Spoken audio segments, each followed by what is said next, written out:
Hi, my name is Pam Sanfilippo, and I'm the Program Manager for Museum Services and Interpretation here at Gateway Arch National Park. I'm standing in front of the old courthouse, which is a part of the park here. It was actually the original building before the arch was even built. President Roosevelt, when he established the park, included the old courthouse because of its significance in our nation's civil rights history regarding the case of Dred and Harriet Scott, who first sued for their freedom at the old courthouse in 1846.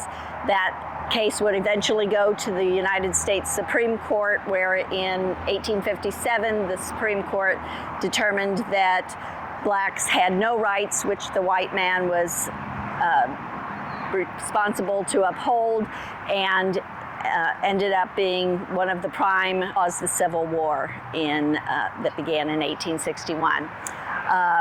We are currently in the process of restoring the old courthouse to upgrade the HVAC system, make it much more accessible. It was originally built between 1839 and 1862, and of course didn't have features such as an elevator. We are installing one of those, and some other accessibility features, a new fire suppression system, new windows, and we'll have all new exhibits in the galleries.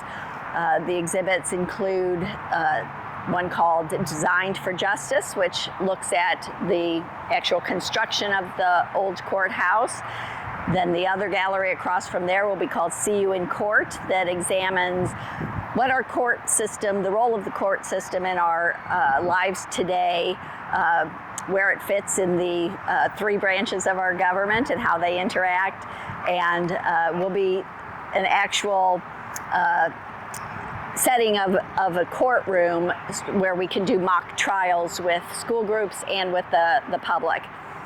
The other north wing of the old courthouse will have a gallery called Pathways to Freedom that looks at all of the ways that African Americans sought to gain their freedom from slavery during the 19th century, including briefly talking about Dred and Harriet Scott, and then the post-emancipation story of African Americans in St. Louis as well. And then across from that is our gallery dedicated to Dred and Harriet Scott and their story, looking at it through their eyes and what that 11-year legal struggle meant for them, which ended up keeping them enslaved legally. However, fortunately, their owner transferred ownership to Taylor Blow, who freed the Scott family just a few months after the Supreme Court decision.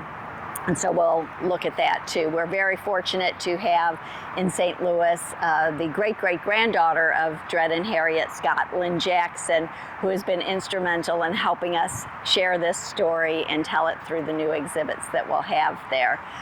I would be remiss if I also didn't mention that other civil rights cases, there were over 300 freedom suits that were filed at the old courthouse pre-emancipation, and we'll tell some of those stories, as well as the story of Virginia Minor, who also sued for a woman's right to vote here at the old courthouse in 1872. That case also went to the U.S. Supreme Court and was decided against women getting the right to vote at that time. Of course, it would take until 1920 for that to happen.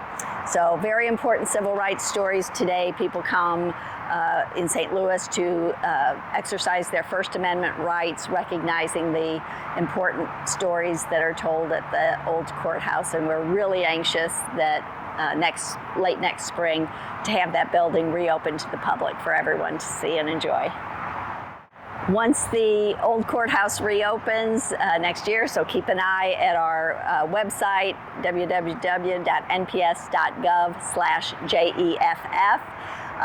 We'll have all kinds of announcements, and we look forward to seeing you sometime after spring of next year to come see all there is to see and do both at the Arch and at the old courthouse.